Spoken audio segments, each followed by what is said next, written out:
for it. So my question directly to you, do you have a book on the progress of Illinois? When we looked at that study, we saw it was mostly kind of like housing, and how many houses or how successful is that program going that you guys are talking about in Illinois? Could you, how many houses or what's the success rate so far? I don't have specific data on how many houses that have been awarded reparations in Evanston at this point. Robin has that information. Is it successful? Yes. It's successful because it's happening. Okay. It's successful because in a city where black people were redlined, and that's an important statement to make, because reparations is not only for enslavement, it is for all of the legacies of enslavement. That's right.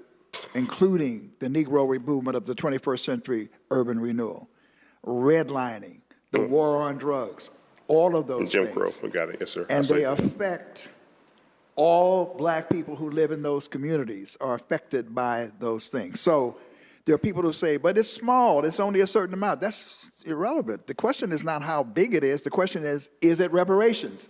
And by definition, whenever there is an injury that has occurred and there is a proposal for how it should be resolved and settled, the community is involved in the decision, as was the case in Evanston, and they agreed to it in terms of $10 million over 10 years from a source. There's now $20 million.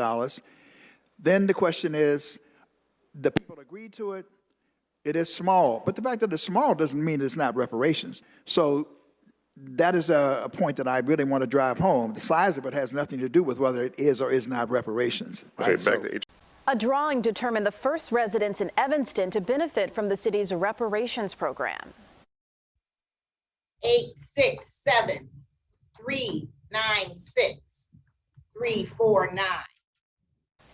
Evanston officials used a bingo hopper to select the names of 16 people. They'll be eligible for grants up to $25,000 for home ownership or repairs. In 2019, the city committed a portion of revenue from legal marijuana sales to pay for reparations. We are moving forward with tangible repair that is within our purview and in direct correlation to the harm enforced by the city of Evanston. Evanston is giving first priority for grants to black residents who lived in the city between 1919 and 1969 under discriminatory housing laws. Evanston uses 3% recreational or adult use cannabis sales tax to fund the reparatory program. And I wanted to just get a sense from the Evanston folks, whether this funding source has been effective and sustainable to the work that you all are doing around reparations, and are there other funding sources that Evanston devotes to this program? Thank you for that question. So yes, our real estate, our cannabis sales tax it has not generated the revenue that we initially anticipated. Our initial models were based on the city having 3 dispensaries or more and generating about $1 million a year in revenue. We are currently generating far below that, less, a quarter to half of that. We don't have exact numbers because we only have 1 dispensary in our city, and our state law mandates that we cannot release the sales tax information when we have just 1 dispensary, because it'd be proprietary information. So in order to augment that lack of revenue generation through our cannabis sales tax, we this year dedicated our real estate transfer tax, a portion of our real estate transfer tax, to our reparations fund. And so we are allocating $3 million this year from our real estate transfer tax, and then $1 million a year over the next 7 years, bringing the total commitment that the city of Evanston is making, giving to the reparations program, $20 million over the next 10 years, roughly. Okay. Thank you very much. I'm Kirsten Mullen, the founding director of Artifactual, an arts consulting firm. There are some admirable efforts made by municipalities to atone for the damages caused by their own race-based policies. However, it is unfortunate when those acts of atonement are confused with reparations. African American reparations must have 4 central components. First, it must be designated for Black Americans who are descended from persons who were enslaved in the United States, specifically descendants of the newly emancipated who were denied the 40-acre land grants for restitution, as restitution for the years of bondage. In addition, it must address the atrocities that followed the end of slavery, including nearly a century of legal segregation in the United States, sustained white violence, and ongoing anti-Black discrimination. Second, it must be designed to eliminate racial wealth differences in the United States by building Black assets to a level comparable to those held by the average white household. I'm commenting today to let the Detroit Task Force know that the Evanston model in Illinois is not a model that should be followed by the city of Detroit. While the Evanston effort is commendable, true repair for redlining and other forms of economic discrimination is not simply the awarding of $25,000 housing vouchers to only 16 individuals. My name is Rose Cannon, and I'm one of the founding members of Evanston Rejects Racist Reparations here in Evanston. I love reparations, but I do not love this version that Evanston is trying to pass as reparations. So I'm in resistance to it. This movement for reparations started in 2019 sometime. Somewhere along the line, it changed from I want cash money to no, we're going to offer you this housing program. So I'm what they call a qualified legacy entitled resident. So that means myself and one other son would be entitled to $25,000 each. I would get 25 and he would get 25,000. However, somewhere along the line, after this reparations stakeholder authority took hold over everything, it turned into this housing program where I can only get $25,000 and it never touches my hand. It has to go to me taking out a mortgage with a bank, number one, or number two, taking that money to be used in refurbishing a house, which I no longer have, I rent now, or number three, paying down an existing mortgage. So literally, we would never get to touch our $25,000. It would go straight into the banking system that has virtually killed all of us in this city. And I think that's where the balance comes in. Did you all see any sort of organized opposition to the effort? Oh, yes. Yeah. It's not monolithic. And by and large, it's really supported. And I think even people who sort of weren't paying attention and were on the fence, once it's implemented and they saw the national reaction, feel quite a sense of pride. But even within our Black community, there is, I think that's probably the most organized opposition has been people who felt differently. I'm speaking for our ancestors. You spend a lot of time on dinners, stall tactics, showboating, canceling meetings, and time with the media, instead of what's really important, which is getting this $25,000 to people who are in their 70s, 80s, and 90s and plus, who may be one step closer to the grave as we keep continuing on. It appears that you're waiting for people to die. All sorts of mostly white people have received grant money in this city without penalty, retail, restaurants, millions of dollars. Attorney Cummings stated to Mr. Sutton that he found a way to do a cash payment without tax over 9 months ago. You are not the IRS. Give people their money and let them figure out what to do. You do not need to find out how much their income is. We are being victimized all over again as Black people. If I can take 30 seconds, I think most of the opposition came from outside of our community. There is, as Claire, as committee member McFarland mentioned, opposition within our community. It is our Black community. In fact, there is a group founded called Evanston Rejects Racist Reparations, and it wasn't founded by our white community, which our community is primarily white and affluent. And part of that was because our initial program, some folks were dissatisfied with the fact that folks felt as though there was a continuation of paternalism with Black folks, and the fact that there was no direct cash payment option, and the funding went directly from the city. The housing grants went directly from the city's coffers to a bank, whether it was for the down payment assistance, for mortgage, whether it's for the mortgage relief, or in the case of a home improvement repair, it went directly from the city's coffers to the contractor. And so I think it is important to make sure that there is a wide amount of flexibility and that we allow the harmed community to define for themselves how best to be redressed.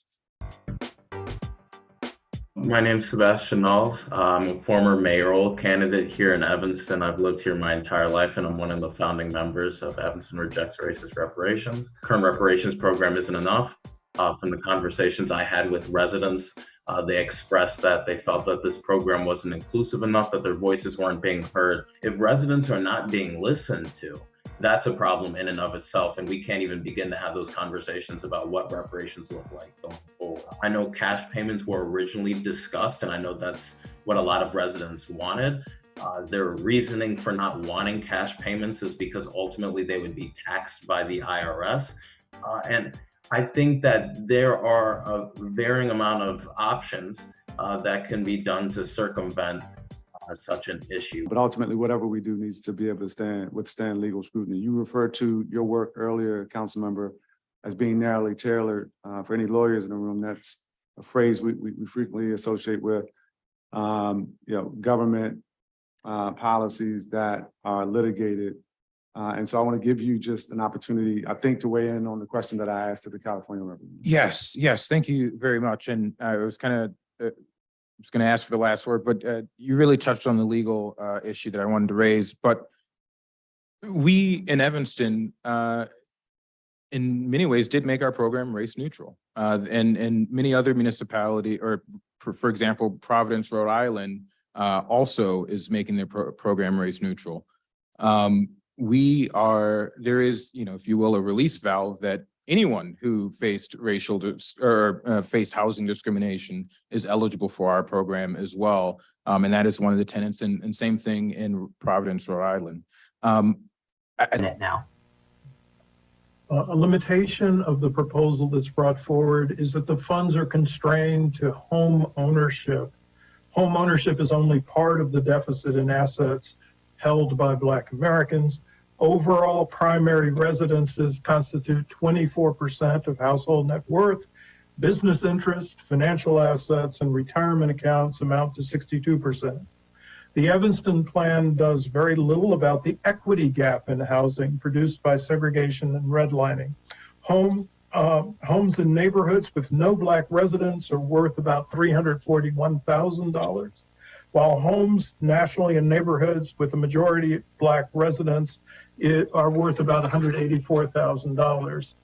And in fact, the program may have a relatively weak effect on home ownership, never mind the equity gap. The median price of a home in Evanston is $432,000, and the $25,000 outlay would be 6%. A typical down payment is 20% of the price of a home. Yesterday, Richmond got up here and said they were going to follow Evanston. Evanston is not reparations. Richmond already has a home ownership program given $25,000. That doesn't work. When the average home here is $600,000, you're giving us enough to fail. So understand this, that is not reparations. What that lady did in Evanston is not reparations. It's just not. And we can't go about this the wrong way. And we can't sell ourselves short. Hello. Yeah, I want to respond. Mr. Bond, what he was saying, how he believes that, government has a lot of things they can do on the state and the local level. And I do agree with that. It is correct. My problem is you don't have to call it reparations. That's the thing. So what it feels like is that, NCOBRA or NARC or whatnot is trying to just slap reparations on anything. on housing voucher programs, and reparations has always been a federal project. You can give examples. You can give Japanese reparations. You can Guam reparations under Obama. I mean, several instances as a federal program. I think in terms of further analysis, then all the other reparation schemes that are in there that don't include all 5 forms, they need to be called something else. I don't know what it needs to be called at this point. Attempts at reparatory justice in certain areas, racial equity initiatives, for instance, Evanston. Evanston is not reparations. It's a restorative housing program. And so we need to be very clear about the precedent that we're setting. You really touched on the legal issue that I wanted to raise, but we in Evanston, in many ways, did make our program race neutral. And many other municipalities, or for example, Providence, Rhode Island, also is making their program race neutral. There is, if you will, a release valve that anyone who faced faced housing discrimination is eligible for our program as well. And that is one of the tenets, and same thing in Providence, Rhode Island. When the topic of reparations comes up, certain things come to mind, like direct cash payments, perhaps. But a program in Rhode Island is not only foregoing that, it's also allowing white people to benefit. With a long history of institutionalized racism in the state, many are questioning whether this goes far enough to repair the harm against Black and Indigenous people. To know you. I was born and raised in Philadelphia, a family of 11. Same mom, same dad. I'm number 11. And so you could imagine we pretty much lived in poverty. My parents always believed that education was important. They couldn't leave us in any kind of wealth behind. And that's how Lisa and I connected. REBA hopes to help produce more successful Black and brown business professionals. And thanks to the $150,000 received from the city's reparations program, they can. Oftentimes when people think about reparations, they think of a check or cash in hand. I think it's easy to give a check out to somebody, a $200, $500. But when we think about really building sustainability, $500 is not going to move the dial in any meaningful way. Providence is just one of many cities that have started a reparations program. The racial reckoning following the death of George Floyd and raging protests inspired the city to take steps in addressing their own role in institutionalized racism. They decided to use COVID-19 response money to fund a reparations program. The only catch, though, the money is subject to federal guidelines, meaning although the program was meant to provide funding to Black and Native American residents, it's considered race neutral. So white residents and non-descendants of slaves can also benefit. And rather than direct payments to citizens, reparations and Providence are distributed through investments into small businesses and programs, including workforce training and financial literacy like REBA. But some think the program in Providence misses the mark. If you ask former Brown University student and activist Justice Gaines, will tell you the reparations program is unethical. It's not reparations. What this policy is it is city funds from COVID-19 to fund an anti-poverty program. That's not what reparations is. Just a couple of questions. Kirsten Mullen and Dr. Darity, I appreciate the perspective that you all bring, and you both have written extensively and talked about it here today, the unique responsibility of the federal government to provide reparations to Black Americans, given its culpability in the historic harms and its ability, importantly, to pay trillions needed to close the racial wealth gap. So with that context, what potential role, if any, do you see states and localities playing in the movement for reparations at the federal level? So we're seeing two things happen.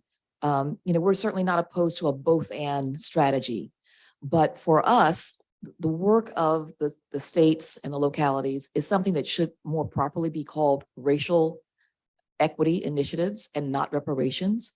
That language matters, and it's important to reserve this special language, the special term of reparations for a true reparations program for Black American descendants of U.S. slavery. In Durham, North Carolina, where we live, the city council unanimously passed a resolution supporting true reparations. They also pointed out the flaws, the problems with HR 40, noting that HR 40 is not going to deliver true reparations. But they also strongly, vehemently support a national program for reparations. So yes, there are a lot of things that cities and localities can do. I mean, basically they're talking about doing what they should have done in the first place. Treating Black Americans in the U.S. slavery as they did all citizens, as they did white citizens, making them, helping to make them, part of the polity in those cities. But that's not the same thing as reparations. I think the only thing I'd like to add is that I think we are working in reverse order, that we should have had a federal program first, and then states and localities should have picked up on what was not completed by federal action in terms of their particular histories of atrocities.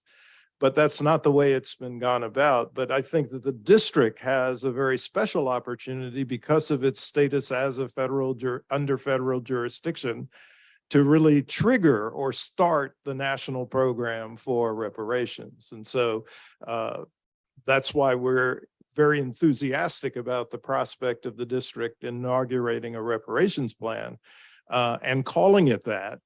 But it must be one that is done in conjunction with federal funding. I appreciate that.